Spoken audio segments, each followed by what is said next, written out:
Salam əziz dördüncülər, əziz balalar. Kitab, həkim, dağ sözlərinin hər birinə sual verin.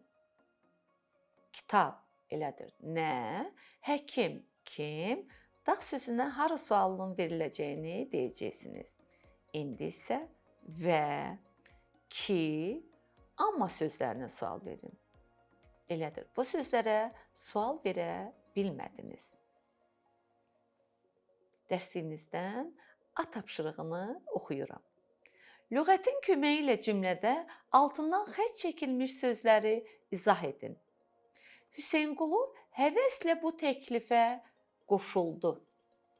Lüğəti götürün və lüğətdə həvəslə sözünün izahına baxın. Həvəslə, yəni ürəkdən, sidq ürəklə, istəyərək deməkdir. Təklif hər hansı bir qərarın qəbul edilməsi, təklif demək olar. Qoşuldu, yəni birləşdi deməkdir. Sözlərin izahını oxuyandan sonra isə bu suala cavab verək. Aşağıdakı xüsusiyyətlərin hansı sözə aid olduğunu müəyyən edin. A. Mücərrəd isimdir, təkdədir, quruluşca sadədir, yönlük haldadır. Bu, altından xətt çəkilmiş, əlbəttə ki, təklifə sözüdür.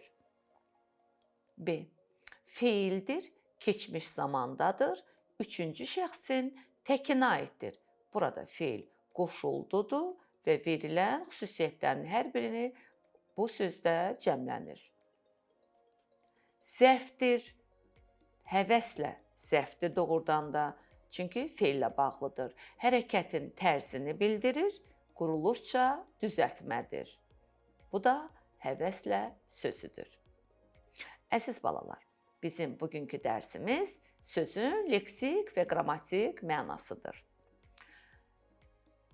Sözün lüğətdə verilən izahı onun leksik mənasıdır. Bununla yanaşı sözlərin qrammatik mənası da olur.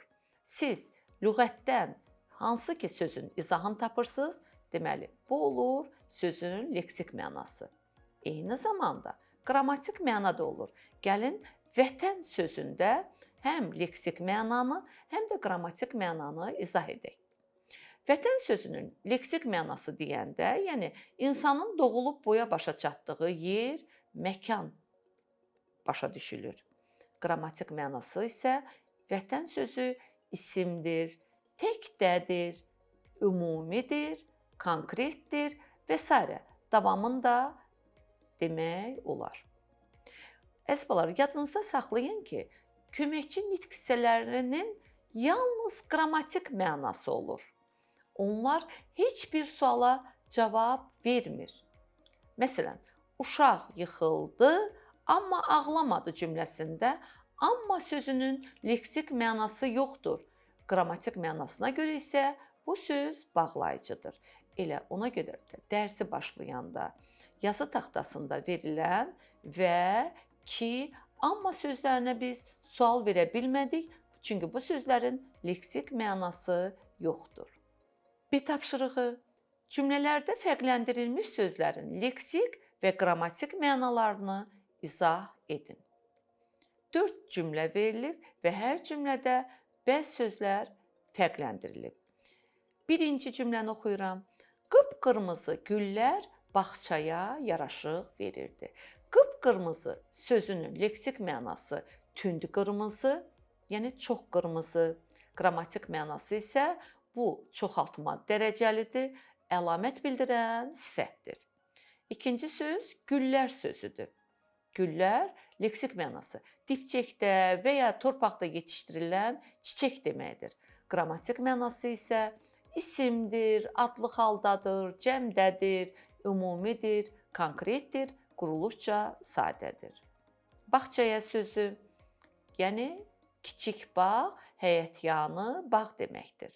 Qrammatik mənası isə isimdir, yönlük haldadır, konkretdir, ümumidir, təkdədir, quruluşca düzəltmədir. İkinci cümlə isə komandamızın oyunçuları sarımtıl geyimdə çıxış edirdilər. Burada komandamızın sözünü leksik mənası, yəni birgə fəaliyyət göstərən, eyni maraq, ideya və s. ətrafında birləşən insanlar qrupu komandadır. Qrammatik mənasına keçək. Komandamız sözü əlbəttə ki, isimdir, adlı haldadır, ümumidir, konkretdir, təkdədir, quruluşca isə sadədir. Növbəti fərqləndirən söz sarımtıl sözüdür. Leksik mənası, yəni açıq sarı, sarı təhər deməkdir. Qrammatik mənasına keçək. Sarımtıl sözü sifətdir, quruluşca sadədir, əlamət bildirir, azaltma dərəcəsindədir. Və növbəti söz çıxış edirdilər. Leksik mənası burada cümlənin məzmunundan bu sözün leksik mənası idman və başqa yarışlarda iştirak etmək deməkdir. Qrammatik mənası isə mürəkkəb feildir. Görürük ki, iki sözdən ibarətdir. Təsdiqdədir və üçüncü şəxsin cəmindədir. Üçüncü cümlə, həyətdə çoxlu uşaq var idi. Burada həyətdə sözünün leksik mənası evin qabağında, ətrafı hasar və ya başqa binaların divarı ilə örtülmüş sahə deməkdir. Qrammatik mənası isə isimdir, sadədir, təkdədir, ümumidir, konkretdir, yerlik haldadır. Növbəti söz çoxlu sözüdür. Leksik mənası yəni xeyli, bol deməkdir. Qrammatik mənası isə çoxlu sözü saydır, konkret miqdar bildirmir, düzəltmədir. Dördüncü cümlə, babam və mən tez-tez dənizin sahilində dincəlirik. Mən sözünün leksik mənası danışan adamı bildirən, özüm mənasında, söz mənasındadır. Qrammatik mənası isə şəxs əvəzliyidir, birinci şəxsin təkini bildirir. Tez-tez sözü leksik mənası çox ara vermədən deməkdir. Qrammatik mənası isə feillə bağlıdır, ona görə zərfdir, hərəkətin tərzini bildirir. Növbəti söz sahilində sözüdür. Leksik mənası dənizin, gölün və s. su hövzəsinin quru ilə birləşdiyi yer, kənarı deməkdir. Qrammatik mənası isə isimdir, sadədir, təkdədir, ümumidir, konkretdir, yerlik haldadır. Dincəlirik, yəni leksik mənası istirahət etmək deməkdir. Düzəltmə feildir, təsdiqdədir, birinci şəxsin cəmində işlənib. Bu da qrammatik mənasıdır.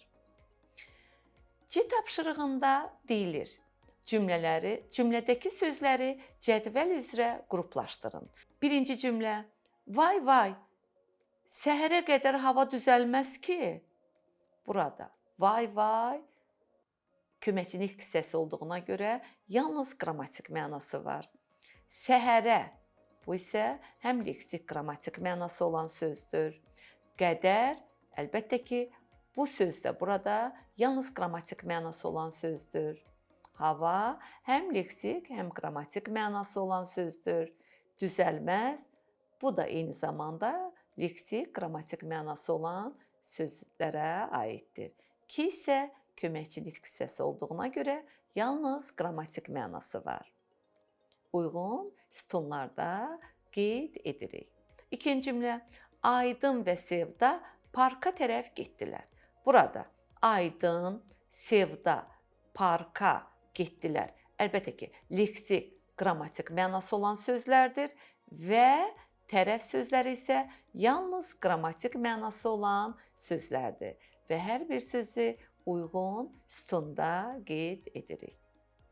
Üçüncü cümlə, axı gecikərik, bəlkə sən də arzu ilə gələsən.